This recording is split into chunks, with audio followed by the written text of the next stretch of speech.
Tiffany Valiante was just 18 years old when she went missing one night after an argument with her mother in 2015. Tiffany had been involved in many mysterious events before she went missing, and her mother is still picking up the pieces of her unsolved case all these years later. When Tiffany ran away from home that evening, she was spotted on CCTV footage heading toward a nearby train track. Just before midnight, investigators found her body on the tracks after a conductor reported that he had struck a pedestrian. Crime scene investigators ruled that Tiffany took her own life on the train tracks that night, but her mother believes that she may have been pushed.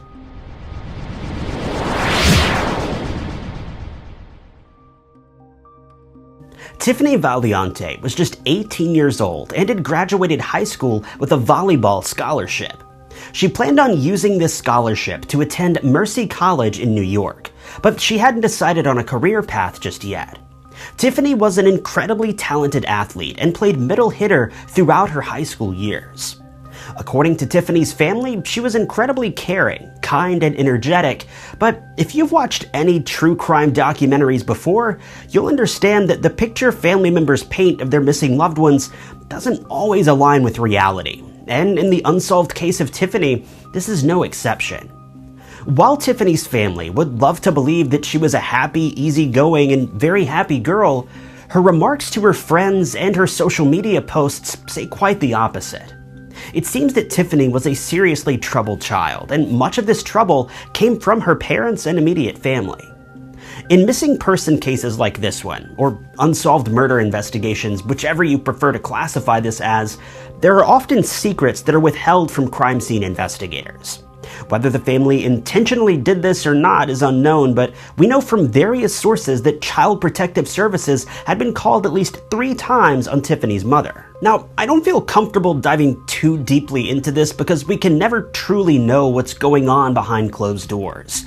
All I can say for sure is that Tiffany's mother appears to have been abusive, but I can't confirm or deny whether CPS ever took custody of Tiffany.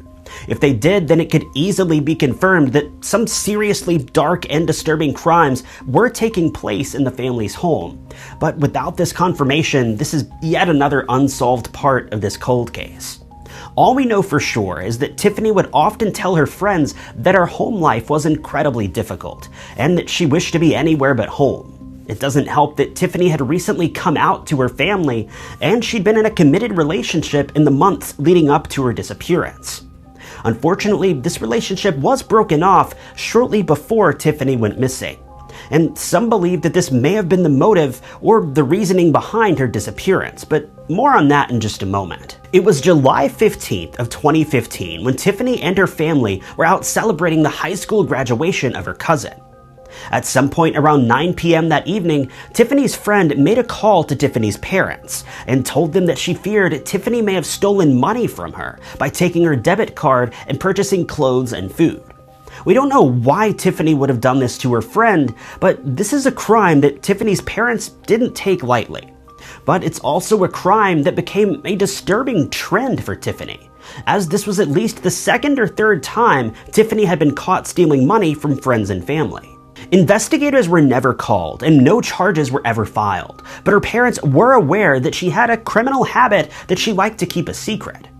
Later that evening, Tiffany's parents conducted a private investigation of their own through her room and found receipts that totaled around $86. This was all the confirmation that Tiffany's mother needed to know that she'd been up to no good again. Just a few minutes later, Tiffany's mother confronted her about the crimes she had been committing. Tiffany obviously wasn't happy to hear that her mother had found out about her secret habit, but she didn't have much evidence to refute the allegations her mother and her friend had made. According to investigators, Tiffany had enough of her mother's constant complaints and presumed abuse. As soon as her mother left the room for a brief moment, Tiffany fled the home and ran away. But this is just one of the many unsolved details about this strange murder investigation. Tiffany had allegedly been diagnosed with nyctophobia, or an extreme fear of the dark. But still, she ran away into the night and didn't look back. The final image of Tiffany was captured on CCTV cameras in the family's yard.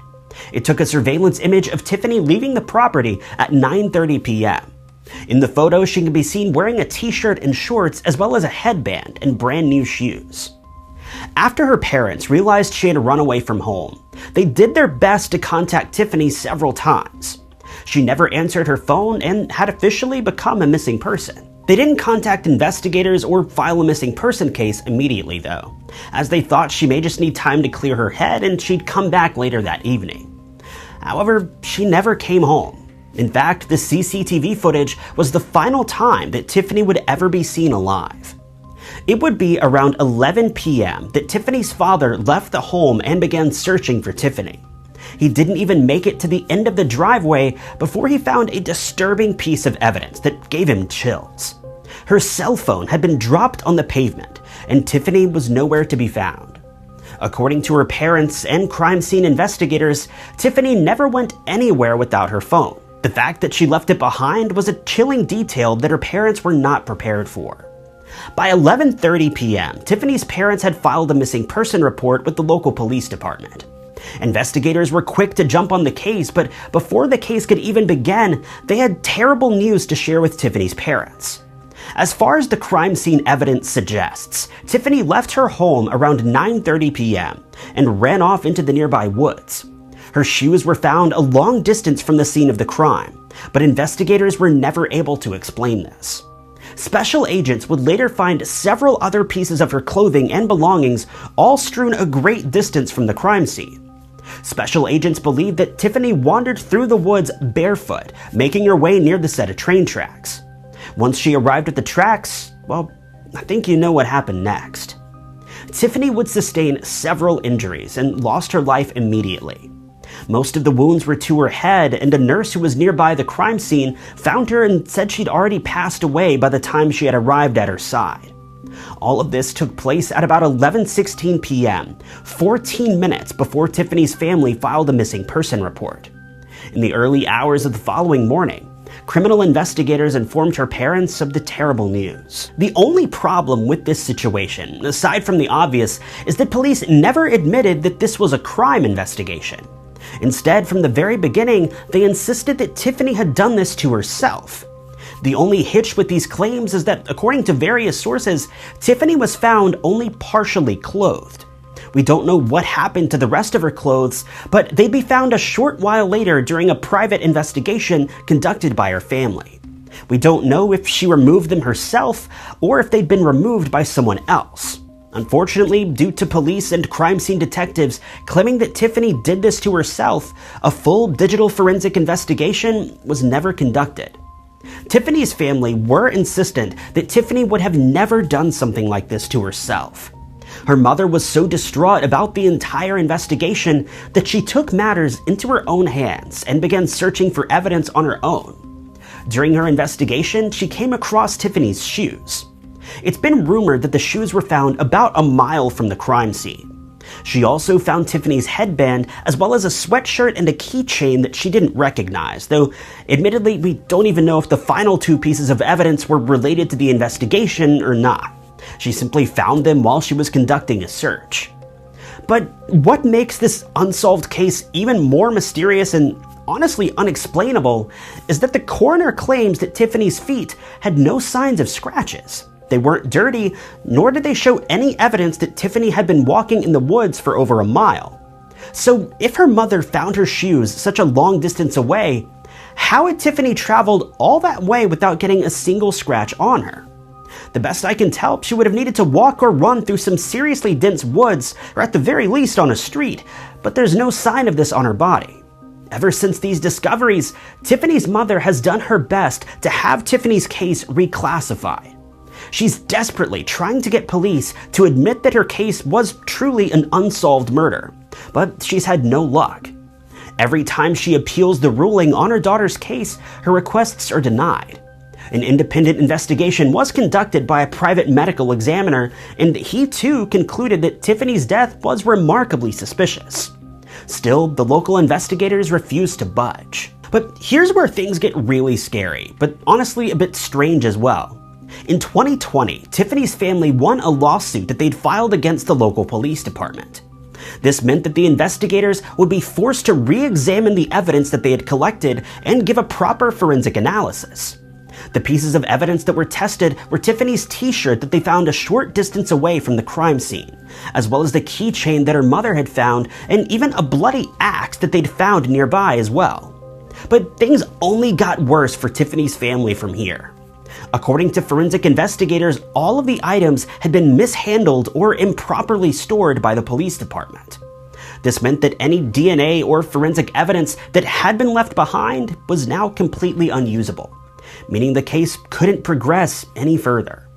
This is where the case stands today. No further progress has been made, but a final piece of evidence was discovered by true crime investigators. They reportedly gained access to Tiffany's text messages and found that she had sent a chilling text to a close friend just moments before she ran away that evening. The text read, "Just say yes or no. Should I do it?" We don't know what this text was in relation to, but considering what happened next, it's extremely disturbing to say the least. But that's the video for today, you guys. I hope you enjoyed it. If you did, be sure to hit that like button. If you loved it, maybe consider sharing, subscribing, or clicking that blue join button below to really show your support for the channel. But my name is Ty Knotts. You guys have been lovely, and I'll catch you in the next video.